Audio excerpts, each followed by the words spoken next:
សំពើពូនស្ងប់ស្ងាត់វៃម្លេបើជាយ៉ាងនេះរំពឹងអ្វីទៅធ្លាប់តែអ៊ូអូឈូឆ្រតាមផ្លូវតែពេលឥឡូវ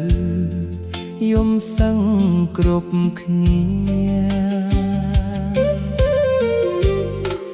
ការងារក៏អស់ទីផ្សារក៏ស្ងាត់កើទៅបាត់ស្ងាត់ហាងស្ងាត់ផ្សារផ្ទះជួលតូបជួលអួលទឹកនេត្រាទាំងខ្ញុំផងណាផុងខ្លួនលំជ្រៅកាស៊ីណូធ្លាប់មានបុកក្លិករាប់ពាន់ប្រែមកស្ងាត់សូន្យសឹងគ្មាននួស្នៅម៉ូតូយន្តទុតធ្លាប់តែស្ទះផ្លូវពេលនេះសល់នៅ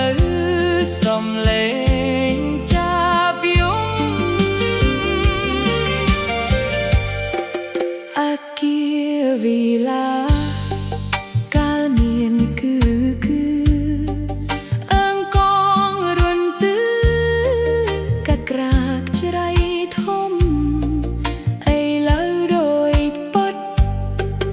អឃ្លាត្រនំមិនដឹងសងខឹមជួបជុំវិញ